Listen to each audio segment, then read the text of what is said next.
नमस्कार दोस्तों, मैं देवेंद्र जाट।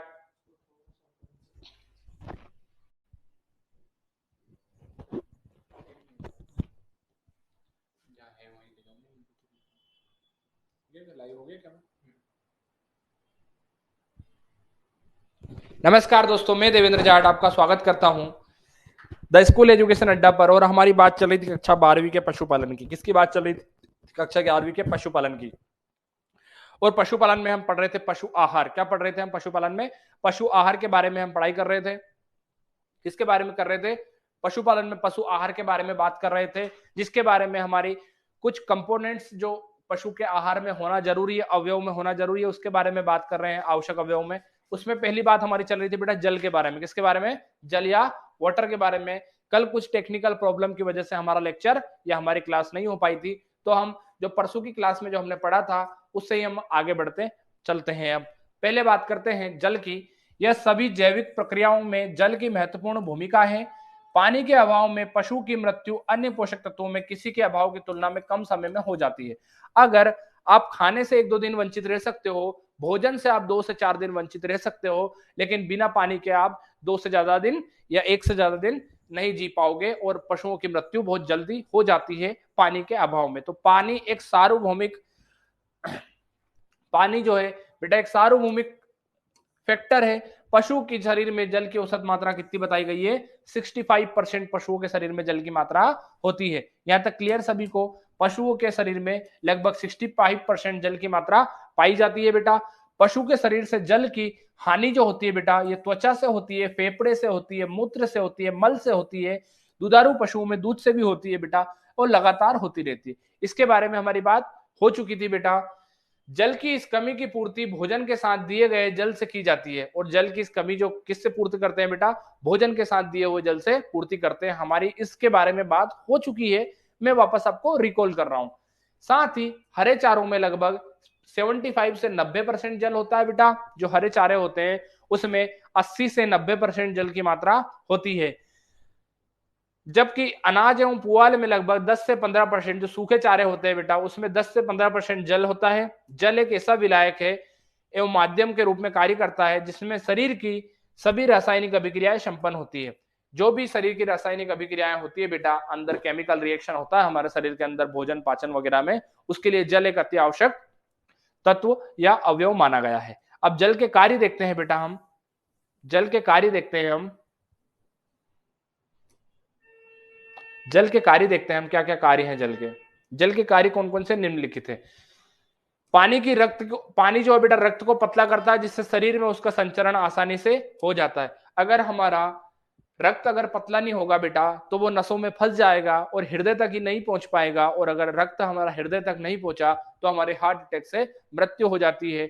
यही कार्य पशुओं में भी जल का रहता है। अगर रक्त पतला नहीं होगा और रक्त अगर पतला नहीं होगा बेटा, तो रक्त की स्पीड वो भी मोटे होने की वजह से स्पीड कम हो जाएगी। लो ब्लड प्रेशर की समस्या देखने को हमें मिल सकती है, क्योंकि ब्लड का सर्कुलेशन है वो कम हो जाएगा। अगर रक्त जो है हमारा जाड़ा या मोटा हो जाएगा, तो रक्त का सर्कुलेशन, जो रक्त की चलने की स्पीड है, वो भी कहीं ना कहीं धीमी हो जाएगी बेटा।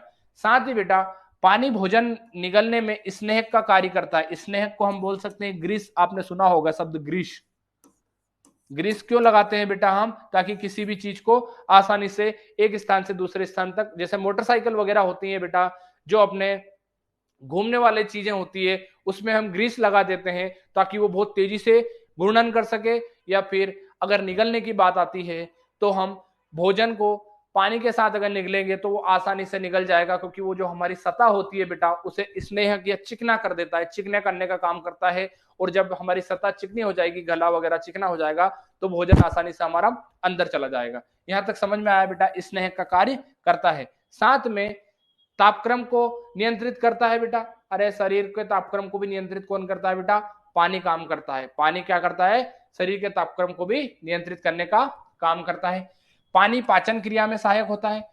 अभी जैसे मैंने बात करी है बेटा, जो अब शरीर जैसे पशु होते हैं बेटा, उनके पेट के 4 हिस्से होते हैं। कितने हिस्से होते हैं?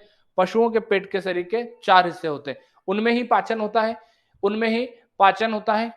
जो पशुओं का जो शरीर होता है बेटा, रूमेन का नाम का जो पेट होता है, पेट का हिस्सा रूमेन जो पेट होता है, इसमें ही अत्यधिक पाचन होता है, इसमें ही भोजन का पाचन होता है। जैसे हमारा छोटी आंत में लगभग पूर्णतः पाचन हो जाता है, हमारे शरीर में छोटी आंत में पूर्णतः पाचन हो जाता है, और जो बड़ी आंत होती है उसमें जल का अवशोषण होता है। जल जब पूर्णतः भोजन का जब पूर्णतः भोजन का पाचन हो जाता है तो बड़ी आंत में जल का अवशोषण करने का काम होता है। तो जल जो होता है पाचन की अंतिम स्टेज तक कार्य करता है। इसी प्रकार पशुओं में भी जल जो है पाचन के लिए आवश्यक होता है। पानी अपशिष्ट पदार्थ को शरीर से उत्सर्जन में सहायक होता है। जैसे अपशिष्ट पदार्थ हमारे शरीर में यूरिया एक अपशिष्ट पदार्थ, अमोनिया बनता है बेटा, यूरिया बनता है, उसे हमारे शरीर से मूत्र के द्वारा बाहर निकालता है। इसी प्रकार पशुओं में भी जो अपशिष्ट पदार्थ होते हैं बेटा, अपशिष्ट पदार्थ होते हैं, उसे मल या मूत्र के रूप में शरीर से बाहर निकालने का काम करता है।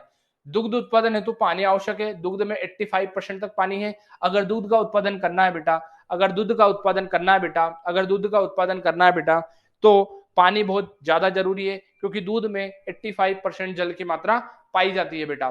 पानी पदार्थ को घोलकर ऊतक तक पहुंचाता है। जितने भी घुलनशील पदार्थ होते हैं बेटा, उसे कहां पहुंचाता है? वो टिश्यू या ऊतक तक पहुंचाता है। हड्डियों के जोड़ और मांसपेशियों में स्नेह का कार्य करता है। वही वाली बात मैंने आपको कल परसों के रोज बताई थी। ये वाले जो जोड़ होते हैं बेटा, ये वाले जो जोड़ हैं, ये वाले जोड़ होते हैं बेटा, इसमें यहाँ पर जो जोड़ होते हैं, दो हड्डियों को जोड़ने का काम करता है, उसमें भी ये स्नेहक के रूप में कार्य करता है, ताकि हड्डी आपस में एक दूसरे के ऊपर आसानी से चल सके। यहाँ तक क्लियर है? प्रजनन हेतु पानी सर्वविलायक का कार्य करता है। प्रजनन के लिए भी पानी आवश्यक है। यह शरीर में भार संतुलन बनाए रखने में भी सहायता प्रदान करता है। भार को संतुलन बनाए रखने में भी किसका कार्य होता है? पानी का काम होता है। तो यह हमारी पानी की बात यहाँ पर खत्म होती है। पानी की बात यहाँ पर हमारी खत्म होती है। अब बात करते हैं हम दूसरे कंपोनेंट्स प्रोटीन के बारे में। किसके बात करेंगे? किस कंपोनेंट्स के बारे में? प्रोटीन के बारे में हम यहाँ पर बात करने वाले हैं। अब बात करेंगे हम प्रोटीन की। किसकी बात करेंगे? प्रोटीन की। प्रोटीन बेटा अमीनो अम्ल इकाइयों से मिलकर बने होते हैं। सबसे पहली बात तो सर प्रोटीन क्या है? प्रोटीन जो होते हैं बेटा अमीनो एसिड की इकाइयों से मिलकर बनने वाला एक कंपोनेंट है। अमीनो एसिड से मिलकर प्रोटीन का निर्माण होता है। किसका निर्माण होता है? प्रोटीन का। किससे? Amino acid. और ये अमीनो एसिड जो होते हैं बेटा, ये आपस में नाइट्रोजन या एस्टर बंध के द्वारा जुड़े रहते हैं। किसके द्वारा? एस्टर बंध के द्वारा जुड़े रहते हैं। किसके द्वारा? एस्टर बंध के द्वारा प्रोटीन के जो कण होते हैं वो आपस में जुड़े रहते हैं। ठीक है बेटा। और ये अमीनो अम्ल कितने प्रकार के होते हैं बेटा? 20 प्रकार के अमीनो अम्ल होते हैं। कितने प्रकार के? 20 प्रकार के अमीनो अम्ल होते हैं, जिसमें से 10 प्रकार के अमीनो अम्ल का निर्माण शरीर में होता है। 10 प्रकार के अमीनो अम्ल का निर्माण शरीर में होता है। और 10 प्रकार के अमीनो अम्ल जो होते हैं, ये हमें भोजन के रूप में लेना पड़ता है। किसके रूप में? भोजन के रूप में लेना पड़ता है। ठीक है, आया समझ में?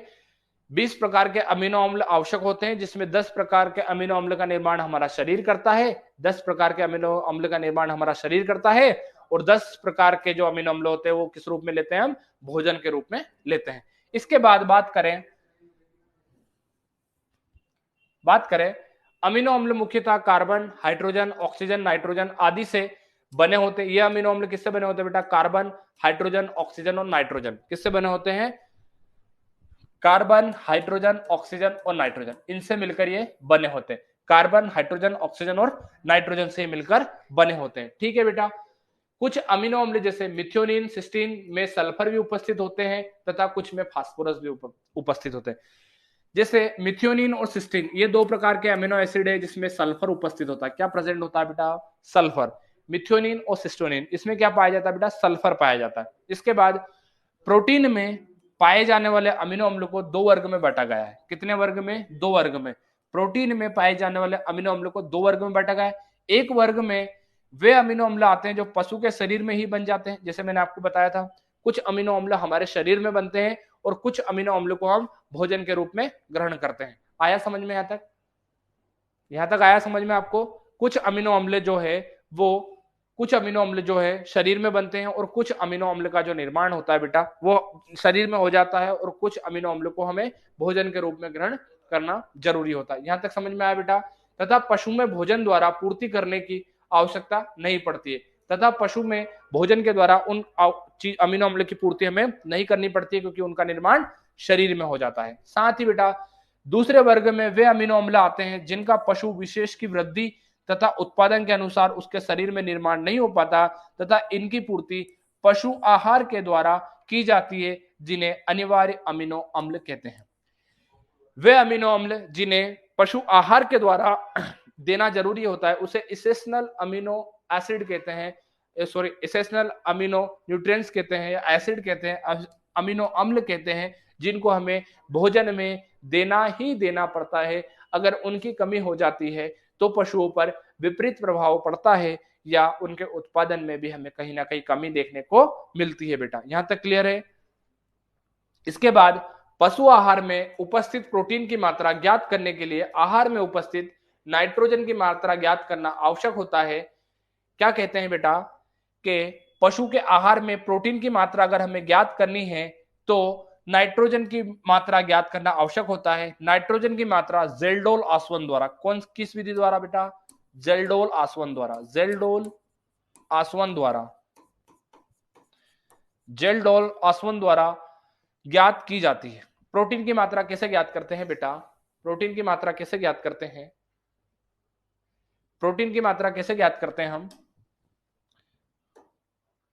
जो प्रोटीन की मात्रा है वो ज्ञात करते हैं हमें बेटा, प्रोटीन की मात्रा बराबर नाइट्रोजन इंटू 6.25%। इस सूत्र के द्वारा प्रोटीन बराबर नाइट्रोजन की मात्रा इंटू 6.25% के द्वारा हम प्रोटीन की मात्रा ज्ञात कर सकते हैं। लेकिन प्रोटीन की मात्रा ज्ञात होने के पहले हमें किसकी मात्रा ज्ञात होनी चाहिए बेटा? नाइट्रोजन की मात्रा ज्ञात होना चाहिए। और ये नाइट्रोजन किसके द्वारा ज्ञात की जाती है बेटा? जेल्डोल परीक्षण के द्वारा ज्ञात की जाती है। किसके द्वारा? जेल्डोल परीक्षण के द्वारा ज्ञात की जाती है। प्रोटीन बराबर नाइट्रोजन इंटू 6.25 क्या होता है बेटा? प्रोटीन बराबर नाइट्रोजन इंटू 6.25। यहां तक क्लियर है सबको? क्या हाँ सर हमें यहां तक क्लियर है?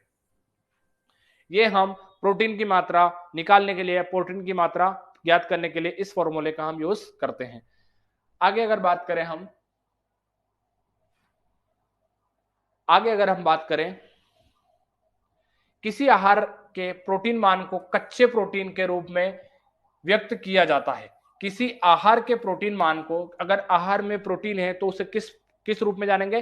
कच्चे प्रोटीन में। इसके बाद उस प्रोटीन का पाचन होगा और उसके अंदर जो प्रोटीन के अंदर होगा वो पाचन के द्वारा या जो इंसिमुलेशन होता है शरीर के अंदर उसके द्वारा हम उस प्रोटीन का उपयोग करते हैं। इसीलिए जो प्रोटीन हम आहार के रूप में देते हैं उसे कच्चा प्रोटीन हम बोलते हैं।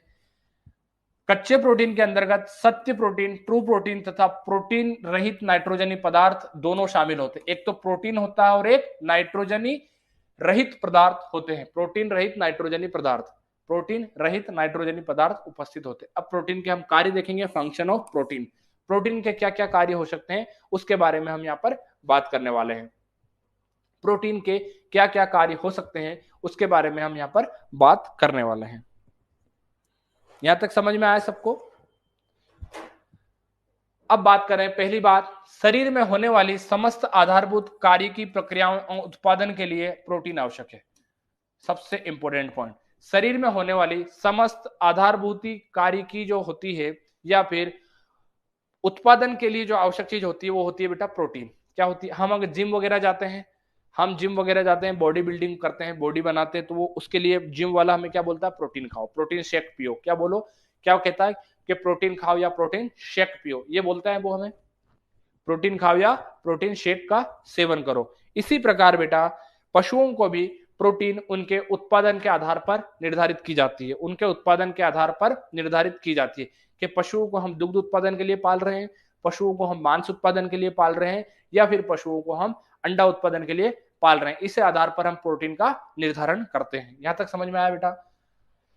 कोशिकाओं एवं ऊतकों के निर्माण के लिए मौलिक इकाई के रूप में अमीनो अम्ल प्रोटीन स्रोत से ही प्रदान किए जाते हैं। बेटा कोशिका एवं ऊतकों का जो निर्माण होता है, कोशिका एवं ऊतकों का जो निर्माण होता है उसमें प्रोटीन एक महत्वपूर्ण अवयव माना गया है। प्रोटीन एक महत्वपूर्ण अवयव माना गया है क्योंकि प्रोटीन में क्या होते हैं बेटा? अमीनो एसिड्स होते हैं। क्या होते हैं बेटा? अमीनो एसिड्स होते हैं। क्योंकि जो हमारा शरीर है बेटा ये कहीं ना कहीं कोशिकाओं से मिलकर बना होता है। अरे हमारा शरीर कोशिकाओं से मिलकर बनता है। बहुत सारी कोशिकाएं आपस में मिलकर ऊतक का निर्माण करती है। यहां पर मैं आपको बताता हूं, बहुत सारी कोशिकाएं आपस में मिलकर किसका निर्माण, ये कोशिका है, कोशिकाओं का समूह, कोशिका कोशिकाएं, ये कोशिकाएं आपस में मिलकर किसका निर्माण करती है बेटा? ऊतक का निर्माण करती है, ऊतक का निर्माण करती है। और ऊतक आगे चलकर शरीर अंग का निर्माण करते हैं, शरीर अंग का निर्माण करते हैं, शरीर अंग का निर्माण करते हैं। और ये शरीर अंग आपस में मिलकर शरीर का निर्माण करते हैं, शरीर का निर्माण करते हैं। तो सबसे हमारे शरीर या पशुओं के शरीर की बेसिक यूनिट क्या है बेटा? बेसिक यूनिट कोशिकाएं है बेटा। और कोशिका ही आगे चलकर ऊतक का निर्माण करती है, और ऊतक मिलकर आपस में शरीर अंग का निर्माण करते हैं, और ये शरीर अंग आपस में मिलकर शरीर का निर्माण करते हैं। तो सबसे पहले कोशिकाएं बनना बहुत जरूरी है, और कोशिकाओं के बाद ऊतक बनना बहुत जरूरी है। तो कोशिकाएं और ऊतक बनने के लिए प्रोटीन जिम्मेदार होती है। कौन जिम्मेदार होती है? प्रोटीन रिस्पॉन्सिबल होती है बेटा। बिना प्रोटीन के हमारी कोशिकाएं या हमारा ऊतक का निर्माण नहीं हो पाता है। इसलिए कोशिकाएं और ऊतक बनाने के लिए प्रोटीन बहुत एक महत्वपूर्ण फैक्टर होता है। इसके बाद ये अमीनो अम्ल ऊतकों में टूट फूट की मरम्मत में काम करते हैं। अब कोशिकाओं से ऊतक बनते हैं बेटा। क्या बनते हैं? ऊतक या टिश्यू बनते हैं। और इन टिश्यू या ऊतक में कोई टूट फाट होती है तो उसकी मरम्मत करने का काम कौन करता है बेटा? प्रोटीन ही करता है, अमीनो एसिड करता है। कौन करता है? अमीनो अम्ल करते हैं। और ये अमीनो अम्ल हमें कहां से प्राप्त होंगे बेटा? प्रोटीन से होंगे। अगर पशुओं को मान लो ये हमारा पशु है, ये हमारा पशु है, ये हमारा पशु है, ये पशु मुस्कुरा रहा है, ये पशु हमारा मुस्कुरा रहा है, ये हमारा पशु मुस्कुरा रहा है। अगर इस पशु में मान लो यहां पर इसको चोट लग जाती, इस वाले एरिया में इसको चोट लग जाए, ये चोट लग गई, ये अगर इसको चोट लग गई तो यहाँ की जो चोट लगने की वजह से यहाँ की कोशिकाएं जो है, यहाँ की जो कोशिकाएं हैं, यहाँ की जो कोशिकाएं वो मृत हो जाएगी बेटा। कोशिकाएं मृत हो जाएगी, और कोशिकाएं मृत हो जाएगी तो उस जगह पर टिश्यू का निर्माण बंद हो जाएगा। इसलिए जब हम पशु को एमिनो एसिड दिलाते हैं, एमिनो एसिड प्रोटीन खिलाते हैं, उससे जो एमिनो एसिड मिलता है तो यहाँ के जो टिश्यू है बेटा, यहाँ के जो टिश्यू है उन्हें पुनर्निर्माण हो जाएगा। टिश्यू में पुनर्निर्माण होगा, और पुनर्निर्माण होगा तो कोशिकाओं में भी पुनर्निर्माण होगा, और ये वाली जगह अपने आप ठीक हो जाएगी। इसलिए टूटी फूटी ऊतकों की मरम्मत करने के लिए बेटा, टूटे फूटे मरम्मत करने के लिए कौन आवश्यक है बेटा? प्रोटीन बहुत ज्यादा आवश्यक होती है। इसके बाद पशु शरीर में मांस के निर्माण में प्रोटीन महत्वपूर्ण भूमिका निभाते हैं। पशु शरीर में जो मांस होता है बेटा, मांस के निर्माण में, क्योंकि जिन पशुओं को हम मांस के उत्पादन के लिए पालते हैं, जैसे सुअर हो गया, बकरी हो गया, और अन्य जो भी पशु होते हैं जिन्हें हम मांस के उद्देश्य से पालते हैं, मांस उत्पादन के उद्देश्य से पालते हैं, उन पशुओं में प्रोटीन आहार में देना बहुत ज्यादा जरूरी होता है। क्योंकि जो प्रोटीन होता है बेटा, ये कहीं ना कहीं मांस के उत्पादन के लिए जिम्मेदार होता है। ये जो प्रोटीन के लिए, जो मांस के उत्पादन के लिए जिम्मेदार प्रोटीन होता है। तो पशु शरीर में मांस के निर्माण में प्रोटीन जो है महत्वपूर्ण भूमिका निभाता है, तथा शरीर का लगभग 17% भाग किसका बना होता है बेटा? प्रोटीन का बना होता है। कितना परसेंट भाग बेटा? 17% भाग जो है किसका बना हुआ होता है? प्रोटीन का बना हुआ होता है। 17% भाग जो है किसका बना हुआ होता है? प्रोटीन का बना हुआ होता है। यहां तक सभी को समझ में आ गया होगा, शायद किसी को कोई दिक्कत नहीं होगी। इसके बाद कुछ मिस हुआ है तो अपन देख लेते हैं। और भी जो चीजें हैं कि मादा पशुओं के लिए गर्भ में पल रहे बछड़े की वृद्धि के लिए भी प्रोटीन आवश्यक है, अंडा उत्पादन तथा दूध उत्पादन के लिए भी प्रोटीन आवश्यक है। तो जितनी भी जिन चीजों में अत्यधिक ऊर्जा, जिनसे ज्यादा हमें ज्यादा से ज्यादा उत्पादन हो सकता है, जिनसे ज्यादा से ज्यादा आय की वृद्धि हो सकती है, हमें आय की प्राप्ति हो सकती है, उन सभी चीजों के उत्पादन के लिए हमें प्रोटीन देना बहुत ज्यादा आवश्यक है। यहां तक समझ में आया सभी को? यहां तक सभी को समझ में आया? सभी को क्लियर है? अब बात करते हैं हम कार्बोहाइड्रेट की। किसकी बात करते हैं हम? कार्बोहाइड्रेट की बात करते हैं। अब बात करेंगे हम कार्बोहाइड्रेट की। किसकी बात करेंगे बेटा? कार्बोहाइड्रेट की। कार्बोहाइड्रेट, जैसे हम रोटी खाते हैं, हम भी खाना खाते हैं, भोजन करते हैं, तो उनमें क्या होता है? भोजन में कार्बोहाइड्रेट। जो कार्बोहाइड्रेट है बेटा, ये ऊर्जा देने का काम करता है। किसका काम करता है बेटा? ये ऊर्जा देने का काम करता है। जो कार्बोहाइड्रेट होता है बेटा, ये ऊर्जा देने का काम करता है। किसका काम करता है बेटा? ऊर्जा देने का काम करता है। तो कार्बोहाइड्रेट जो होता है बेटा, ये ऊर्जा देने का काम करता है। पौधों में पाए जाने वाले कार्बोहाइड्रेट पशु आहार का एक प्रमुख भाग है। पौधों में जो कार्बोहाइड्रेट पाया जाता है बेटा, आपको पता होगा कि जो पौधे होते हैं ये प्रकाश संश्लेषण करते हैं। पौधे जो होते हैं बेटा, ये क्या करते हैं? प्रकाश संश्लेषण करते हैं। मैं आपको बताता हूं, जैसे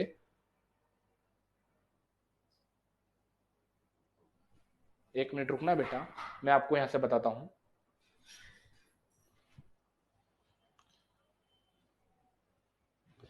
ये देखना बेटा, इधर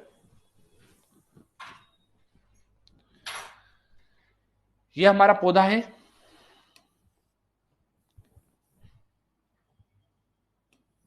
ये हमारा पौधा है, ये प्लांट है, ये प्लांट है, ये प्लांट की रूट है, ये हमारे सूरज है, ये सूर्य, ये सूरज मामा है हमारे, सूर्य देवता है हमारे। कौन है ये? सूर्य देवता है। ये हमारे सूर्य देवता है।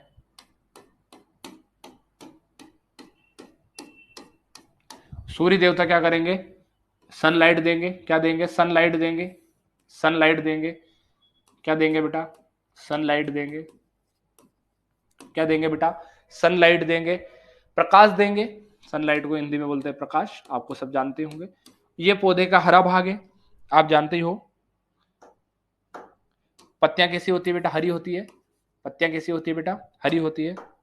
पत्तियां जो होती है हरी होती है। ये पत्तियां हमारी हरी है। कैसी है बेटा? हरी है पत्तियां। ये पत्तियां हमारी हरी होती है। ये पत्तियां हमारी हरी होती है बेटा।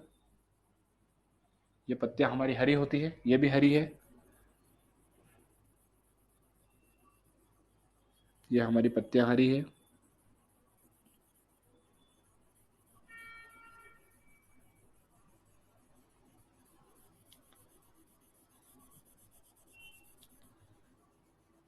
ये पत्तियां कैसी है बेटा? हरी है। ये पत्तियां हमारी हरी है। इस पत्तियों के हरी होने के लिए जिम्मेदार कौन है बेटा? इसमें क्या पाया जाता है? इसमें पाया जाता है हरित लवक। इसमें पाया जाता है क्या? हरित लवक। हरित लवक पाया जाता है। इसमें क्या पाया जाता है? हरित लवक पाया जाता है, जो भोजन बनाने का काम करता है। क्या काम करता है? भोजन बनाने का काम करता है।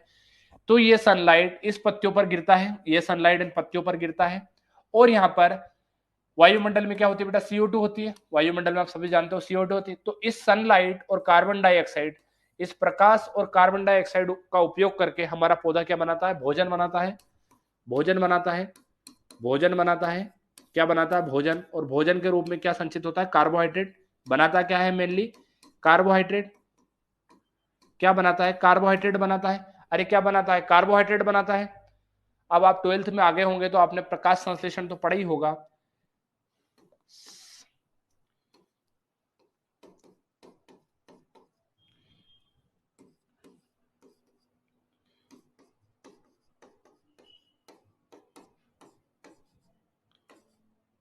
इस प्रकार से डेफिनेशन हमारी आती है कि कार्बन डाइऑक्साइड और जल, कार्बन डाइऑक्साइड और जल, ये सही लिखा मैंने बेटा? सही लिखा बेटा? ये फोटोसिंथेसिस वाला टॉपिक है बेटा। फोटोसिंथेसिस वाला टॉपिक है हमारा। फोटोसिंथेसिस वाला टॉपिक है। इसमें फोटोसिंथेसिस वाला टॉपिक है। इसमें जल और कार्बन डाइऑक्साइड मिलकर पौधों में, जल कहां से आएगा बेटा? कि जल तो सर यहां से आएगा, ये जल जा रहा, यहां से जड़ों से जल जाएगा ना बेटा। तो C6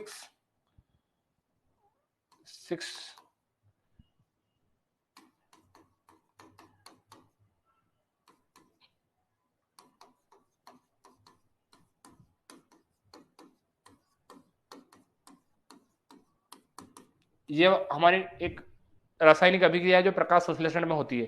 क्या है बेटा? रासायनिक अभिक्रिया जो प्रकाश संश्लेषण में होती है। अब ये मान लो कोई सा हरा चारा है, ये मान लो कोई सा हरा चारा है।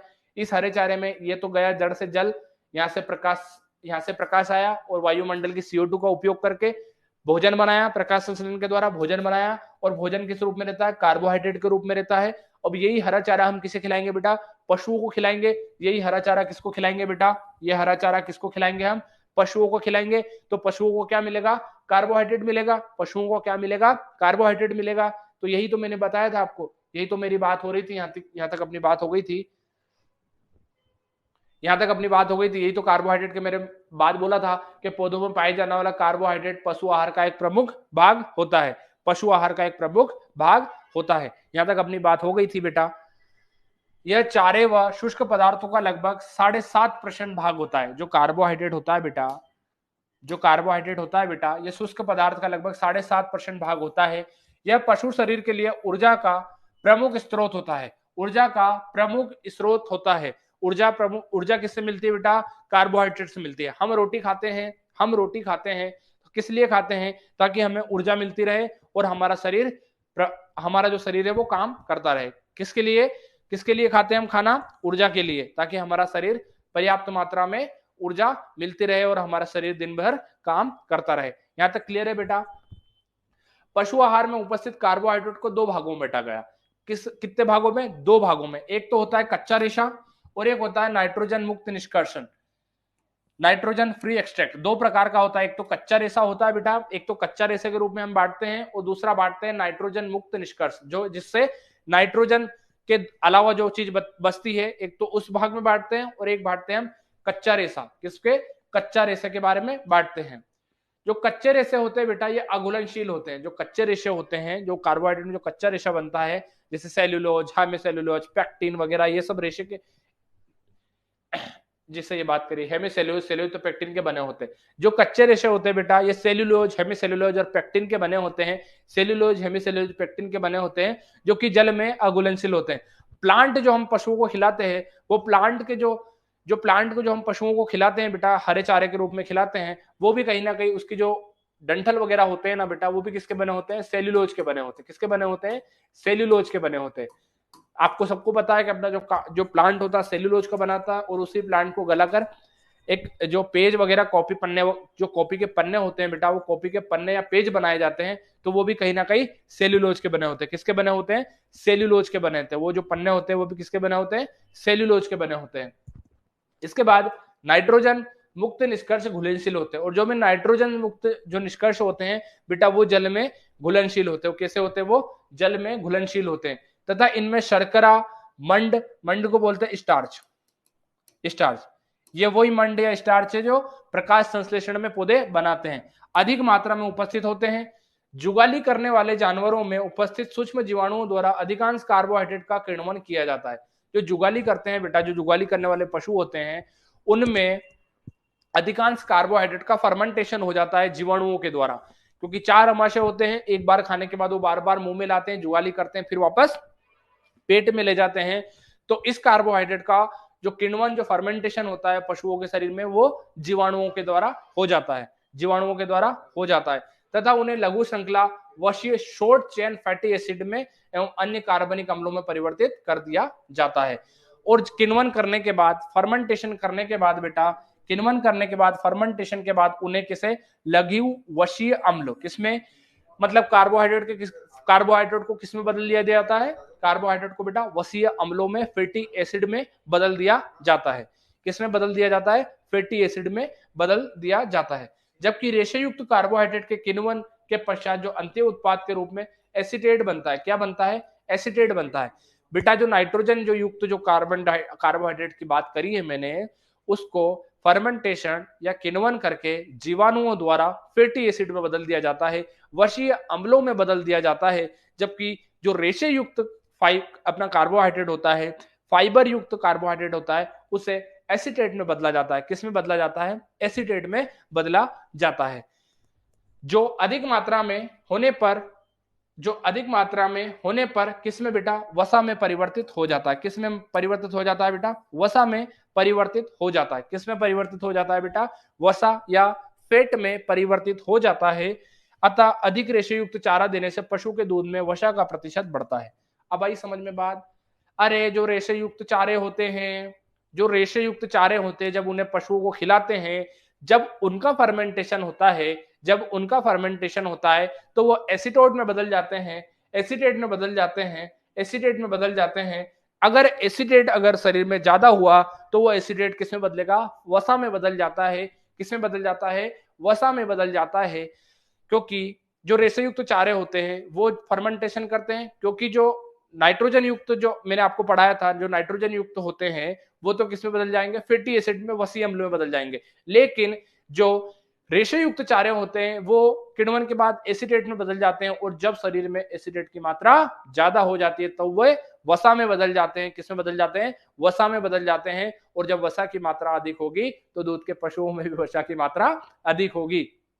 इसीलिए बेटा पशुओं को रेशे युक्त चारा खिलाना जरूरी है, क्योंकि अगर जब दूध में फैट बढ़ेगा तो ही हमारे दूध की कीमत बढ़ेगी, क्योंकि दूध की जो कीमत की निर्धारण होती है किसके आधार पर होती है?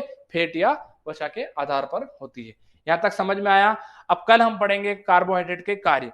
कल हम पढ़ेंगे कार्बोहाइड्रेट के कार्य। जब तक जितना ये कार्बोहाइड्रेट और जल और प्रोटीन के बारे में मैंने आपको पढ़ाया है वो अच्छे से पढ़ के आना। तब तक के लिए जय हिंद, जय भारत, जय कृषि, जय विज्ञान। धन्यवाद दोस्तों।